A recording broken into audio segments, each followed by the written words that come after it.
El mundo en que vivimos es maravilloso, un mundo rebosante de belleza, grandiosidad y misterio.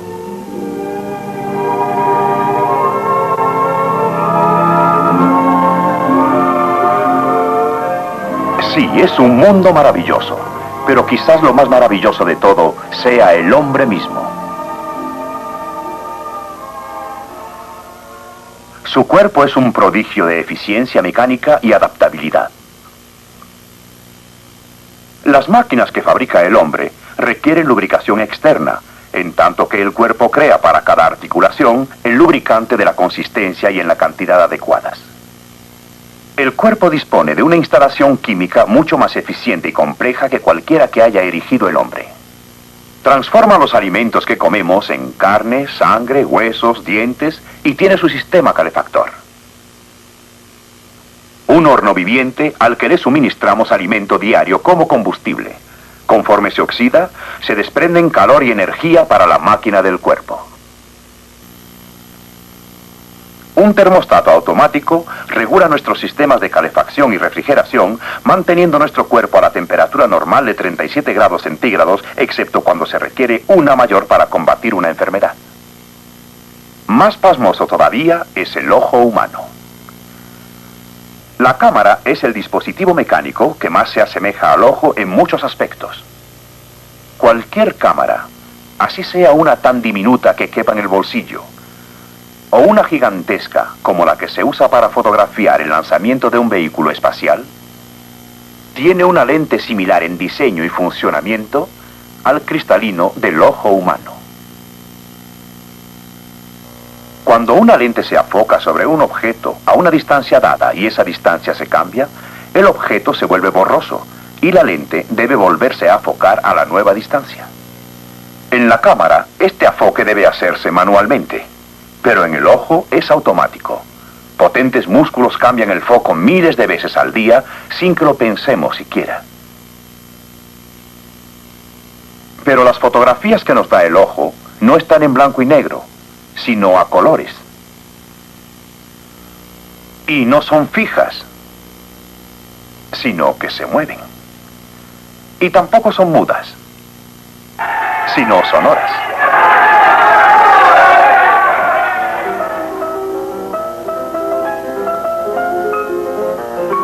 ¿Sabía usted que la música que oye vuelve a ser tocada en un minúsculo y perfecto instrumento musical en el interior de su oído?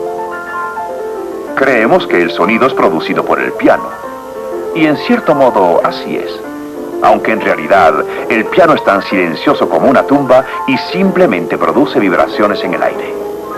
Conforme se golpean las teclas, los martilletes de fieltro dan sobre las cuerdas haciéndolas vibrar cada una a su propia frecuencia. Las cuerdas al vibrar hacen que el aire vibre con las mismas frecuencias. Estas vibraciones se transmiten al oído externo, descendiendo por el canal auditivo y mediante el enlace mecánico del oído medio con el caracol que está enroscado como el de una concha. Si el caracol se desenrollara, descubriríamos un instrumento musical similar al piano, pero mucho más portentoso y complejo. El oído tiene más de 24.000 cuerdas. Cuando el piano se toca, las maravillosas teclas del oído tocan las mismas notas y envían las señales correspondientes al cerebro por medio de conductores individuales. El oído externo funciona en el aire, en tanto que el caracol está lleno de líquido. La transmisión del sonido de aire a líquido es uno de los problemas más difíciles que conozca la ciencia. Pero en el oído este problema se resuelve limpiamente por la precisión del oído medio con sus 2 diafragmas y los 3 huesecitos de conexión con un sistema de palancas absolutamente exacto. Estos huesecillos del oído están adaptados a maravilla a su función. Desde la cuna hasta la tumba tienen exactamente el mismo tamaño. Estos huesos reales lo mismo pueden ser de un adulto que de un niño. ¿Será solo por casualidad que sean los únicos huesos del esqueleto de una criatura que no crezcan y se encuentren completamente desarrollados desde el nacimiento? El oído es uno de los detectores de sonido más eficientes que conozca el hombre, capaz de oír el rugir de un cañón o el suave rumor de las hojas, y en condiciones ideales, aún las pisadas de un gato. Los especialistas en el campo de ingeniería acústica han proyectado unas curiosas salas en donde es posible estudiar la asombrosa sensibilidad del oído humano. Prismas de lana de vidrio absorben los sonidos incidentales. Protegidos del ruido exterior, podemos percibir sonidos que antes nunca habíamos escuchado. Las moléculas de aire golpeando los tímpanos del oído.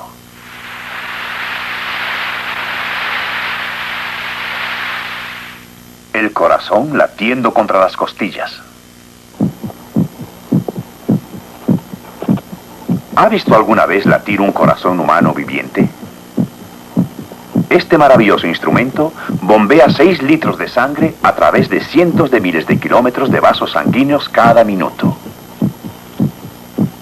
Y en un día bombea la suficiente como para llenar hasta derramarse un enorme camión transportador de gasolina. En el curso de una vida se podría llenar un tren de carros tanque de 80 kilómetros de largo, y el corazón latiría 2.500 millones de veces sin cesar y sin un solo descanso para reparaciones.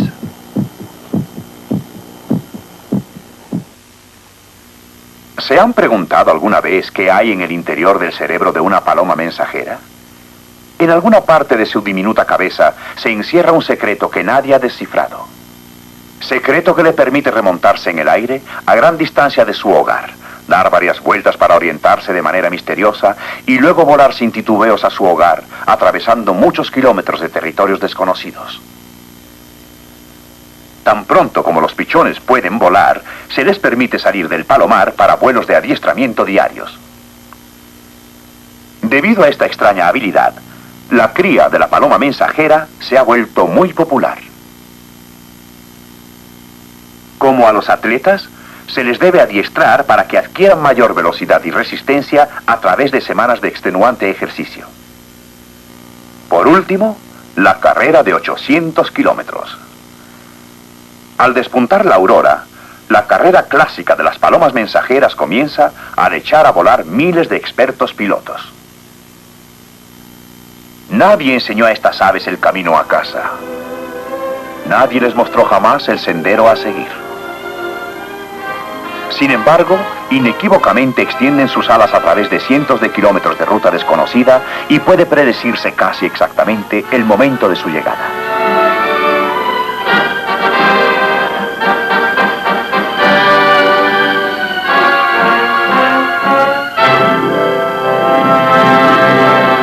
Pero como viajeras, las palomas son insignificantes comparadas con las avefrías doradas del Pacífico. Viven y se reproducen en Siberia Oriental y Alaska, pero invernan en las islas de Hawái. Al finalizar el verano, los adultos emprenden su largo viaje de migración viajando 3.000 kilómetros sobre el mar abierto.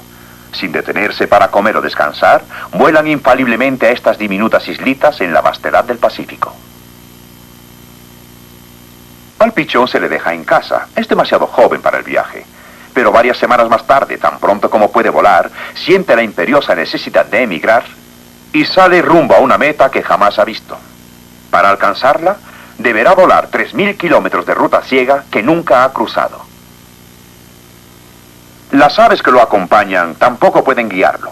Es la primera vez que ellas se dirigen a ese lugar. ¿Qué impulsa al ave fría dorada a emprender un viaje a un lugar que nunca ha visto? Consideren qué sucedería si errara el camino y nunca arribara a esas minúsculas islas. Mantener la ruta de un moderno avión requiere un enjambre de complicados instrumentos,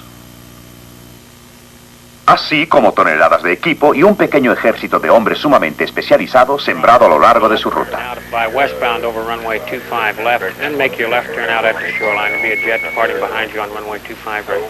On 16 Bravo, I wanted you to fly westbound over 25 left. However, now that you started the left turn, continue to left turn out now. VFR midfield left turn and American... Sin embargo, en esta cabecita hay algo que todo el ingenio humano no ha podido igualar.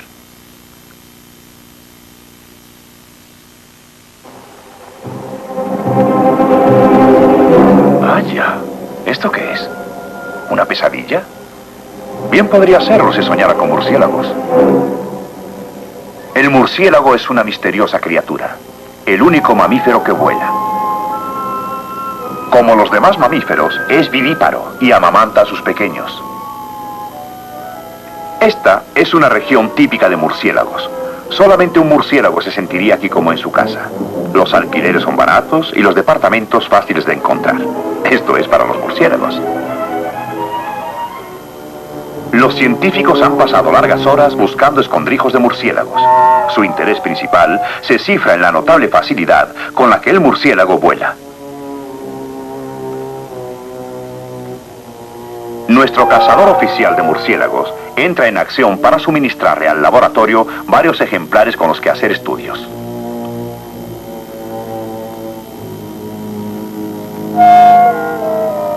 En el Instituto Moody de Ciencia, los murciélagos pronto se habitúan a su nuevo ambiente. Miguelito es un huerfanito que encontramos y pronto se convirtió en el consentido del laboratorio. Tenía ideas muy definidas acerca de los alimentos. Aún el biberón de una muñeca no le atraía mucho al principio. Pero Miguelito no tardó mucho en sentirse encantado con su botella. En unos cuantos días se habían vuelto inseparables. Pero la vida no son nada más biberones en un laboratorio científico. Hay mucho que hacer, aún para los murciélagos. Estos murciélagos nunca hicieron el servicio militar, pero saben muy bien lo que es una carrera de obstáculos. La extensión máxima de sus alas excede en mucho al espacio entre las varillas y solo una maniobra muy hábil le permitiría pasar a través de ellas. Al soltar al murciélago, hacemos la cruz y esperamos que siga las instrucciones. Vean esto.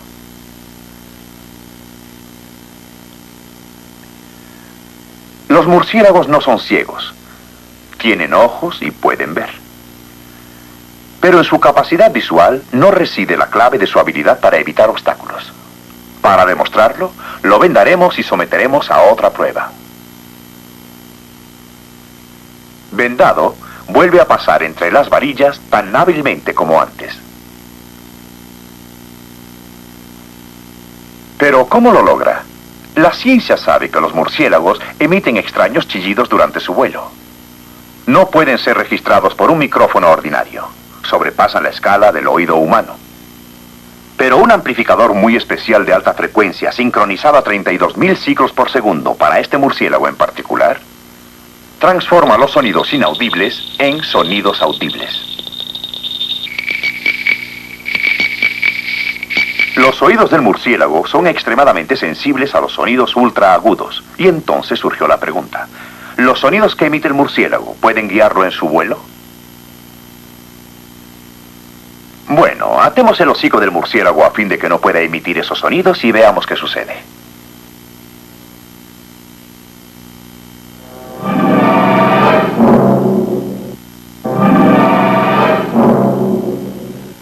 La ciencia ha demostrado irrefutablemente que los murciélagos se guían durante su vuelo por los ecos de sus chillidos, y eso es en realidad una especie de radar. El radar fabricado por el hombre requiere toneladas de equipo y varias personas para manejarlo, mientras que el murciélago lleva su portentoso radar en su diminuta cabeza. Radar que lo conduce a salvo a través de la absoluta oscuridad de las cavernas, que lo protege de chocar con obstáculos que no ve, o con miles de otros murciélagos que vuelan en la misma oscuridad. ¿De dónde consiguió el murciélago equipo tan fabuloso? Obviamente todo esto forma parte de un plan inteligente, pero ¿la inteligencia de quién? ¿La del murciélago?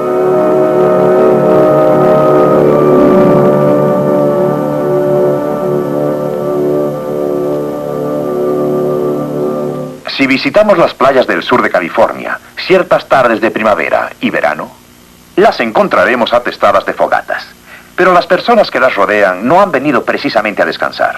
Aunque ustedes no lo crean, vienen a pescar. Pero ahí viene alguien gritando: ¡El gruñón! ¡Vengan! ¡Vengan!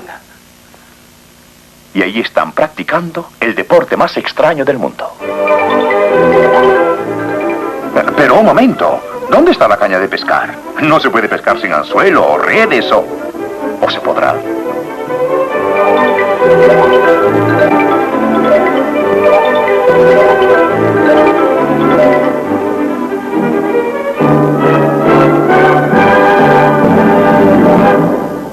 ¿Peces fuera del agua? Sí. Y estos peces no han sido arrojados por la marea accidentalmente. Deliberadamente salen del agua a desovar en la playa. Es el único pez en el mundo que incuba en tierra. Peces incubando en tierra. Uno de los fenómenos biológicos más raros. Un espectáculo único que solo se contempla en unas cuantas playas del sur de California.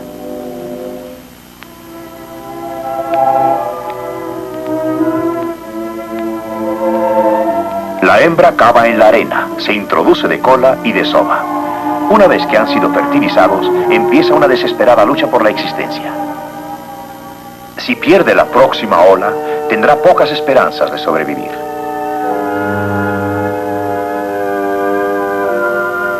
El desove siempre se efectúa cuando la marea alcanza su punto más alto. Luego, noche tras noche, las aguas se retiran hasta alcanzar la marea más baja. Para entonces, los huevecillos están a muchos metros de la orilla del agua, muy lejos del elemento en que eventualmente han de vivir. Los huevecillos incuban poco a poco, enterrados en la húmeda y cálida arena.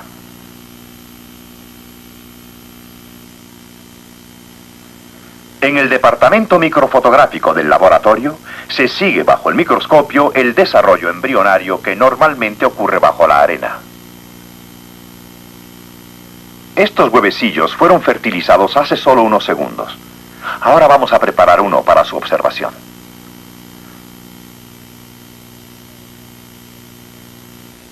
Con la ayuda del equipo microfotográfico de tiempo comprimido, que hace que los días se reduzcan a segundos, podremos ser testigos de este inusitado espectáculo, la maravilla del desarrollo de la vida por medio de la división celular.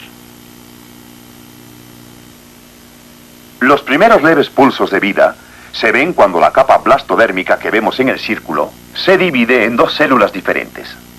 En cosa de 30 minutos aparece la segunda división dándonos 4 células. Las subdivisiones siguientes producen 8, 16, 32, 64 y así sucesivamente hasta formar cientos de miles de células. Esta informe aglomeración es en realidad un pez en desarrollo. Contiene todas las características del gruñón adulto. Su tamaño, forma, hábitos. Sí, aún el germen de esa misteriosa sabiduría con la cual algún día podrá coordinar a perfección su desove con el movimiento de las mareas. Los primeros rasgos reconocibles son la cabeza y los ojos. Y el primer movimiento del pez, regulado por sus recién formados músculos, lo revela la cámara de intervalos como una serie de tirones convulsivos. La cabeza y los ojos ahora están más visibles, y del lado opuesto del huevecillo, la cola se empieza a formar.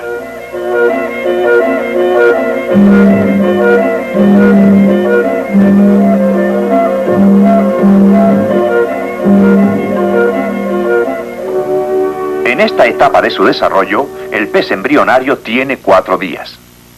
La cabeza y los ojos ya están bien formados y se puede ver el sencillo corazón que ya empieza a trabajar.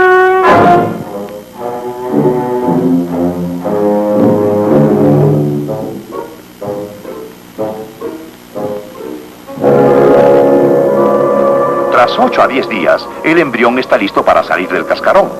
Pero recuerde, cuando lo haga, será un pez. Si saliera del cascarón mientras está enterrado en la arena lejos del agua, no tendría la menor oportunidad de sobrevivir. Pero el embrión del gruñón nunca sale sino hasta que el agua lo toca, y entonces instantáneamente rompe su cárcel.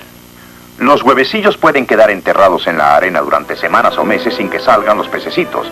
Pero ahora vertámosles un poco de agua salada y veamos qué sucede.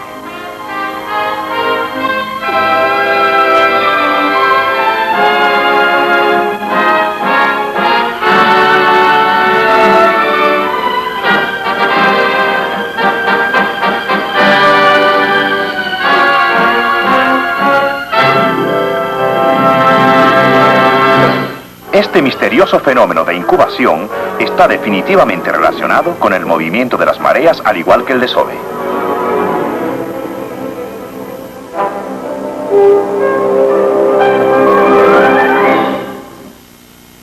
Supongamos que los huevecillos se hubieran puesto cualquier noche anterior a la marea más alta. Una marea mayor la noche siguiente los arrastraría dejándolos expuestos al enemigo.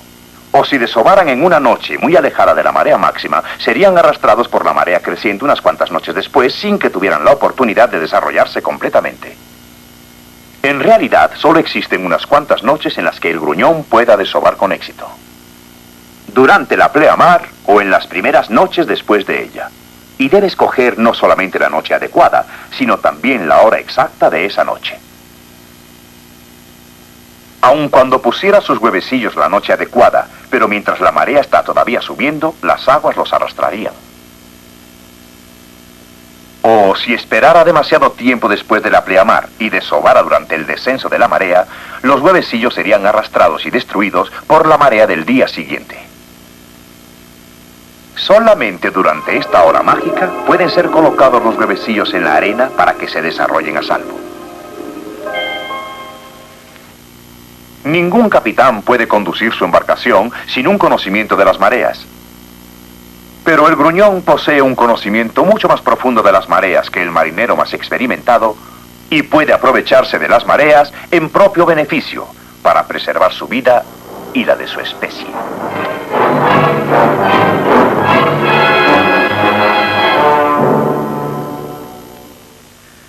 ¿Recuerda usted ese primer jardín que tuvo cuando era niño? Plantaba las semillas y las cubría tan solícitamente. Esperaba quizá que las plantas brotaran de su jardín así. Pero quién sabe por qué no ocurrió de esta manera. Mientras esperaba se preguntaba, ¿habré plantado las semillas al revés? Bueno, ¿será que hay diferencia entre las extremidades de una semilla? Al abrir la semilla de una leguminosa nos encontramos con que la raíz embriónica apunta en una dirección definida. Esto determina la dirección del crecimiento inicial. Entonces, sí es posible sembrar una semilla hacia abajo. Pero no importa cómo la coloquemos en el suelo, la planta siempre crecerá en la dirección correcta. Aun cuando tratáramos de engañar a la semillita, esta no se confunde. La raíz cambia de dirección y continúa creciendo hacia abajo. Ahora el vástago crece hacia arriba porque hacia arriba es donde encontrará la luz que debe tener. Pero si no encontrara la luz creciendo hacia arriba, el vástago crecerá en cualquier dirección hasta que la encuentre, aun cuando tenga que seguir una desviación a través de un agujerito.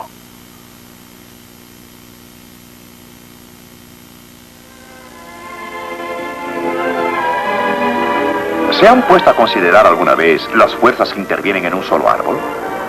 Este árbol probablemente cuenta con más años de vida que ninguna otra cosa viviente. Casi tenía 2000 años cuando Cristo nació.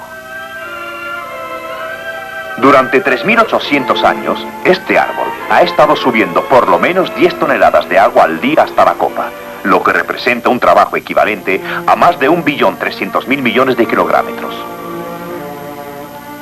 Es evidente que hay un poder infinito detrás del misterio de la vida, pero ¿es esta una fuerza ciega, impersonal, desprovista de inteligencia?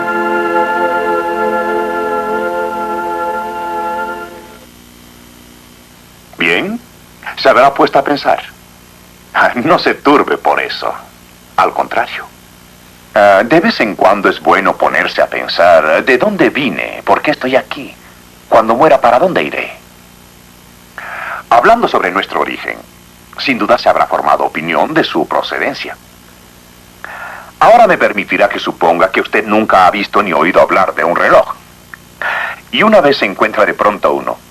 Le intriga su apariencia y el extraño sonido que esto produce. Si usted es curioso como la mayoría, le quitará la tapa posterior para ver qué es lo que hace tic-tac. Estará todavía más intrigado con la intrincada complejidad del mecanismo. Si usted es observador, no tardará en notar que hay una relación definida entre el movimiento de las manecillas y el paso del tiempo, y que es un objeto útil. Pero ahora debe usted explicar el origen del reloj.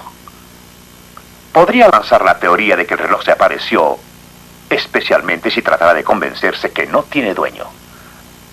Podría arguir que los átomos y las moléculas de las varias piezas se unieron por accidente. Pero la más elemental lógica indicaría que una persona fabricó esas piezas y las ensambló con un cierto propósito. ¿Y qué hay del ojo con su enfoque automático? ¿O de ese minúsculo instrumento musical en el interior del oído? ¿O del corazón con su inagotable capacidad de trabajo? ¿O del murciélago con su mágico radar? ¿Será acaso el producto de la aventura ciega? ¿Sabe? Cuando se ha reflexionado a fondo, solo dos partidos hay. O es el producto de un accidente o es el resultado de un plan. Pueden cogerse de hombros y decir, bueno, no es más que asunto de opinión personal y eso es todo. Tiene libertad de pensarlo, pero este asunto repercutirá definitivamente en su vida y determinará sus ideas y su actuación. Porque si después de todo el hombre es un accidente, no tendrá más responsabilidad que la que él mismo desee imponerse sobre su propia vida. Nadie le dictará más ley que la de su conveniencia y deseo. No habrá en esencia mal ni bien. Y cuando el mundo vive de acuerdo con esta filosofía, el resultado es el caos. Pero si por otro lado existe un plan, existe quien lo planeó. Si un diseño, entonces un diseñador. Es decir, hay un Dios. Creer en Dios no es nada difícil. Es lo más simple y más lógico que haya en el mundo. Sí, ya sé. Muchas personas están confusas por la multitud de argumentos contradictorios. Son las que complican la vida. Para algunas personas el problema se complica cuando piensan quién va a reclamar el reloj. En otras palabras, creer en Dios implica responsabilidad. Y ellos no quieren la responsabilidad. Nadie les puede decir sobre lo que esté bien o mal, ni cómo vivir o actuar, ni aun el Dios que les brindó la vida. Pero cuando hay tantas personas que viven en el mundo actual y actúan tal y como si no existiera Dios, no hay que asombrarse de lo que pasa. No vemos sino el resultado de la falta de fe en el mundo actual y no parece aventurado afirmar que la única esperanza para el mundo en conjunto o para usted en particular sea la fe en Dios. Y no solo afirmar que existe un supremo ser o fuerza creadora, mas confiar en un Dios personal que le amó tanto que proporcionó su salvación. Porque de tal manera amó Dios al mundo, que ha dado a su Hijo unigénito para que todo aquel que en Él cree no se pierda, mas tenga vida eterna.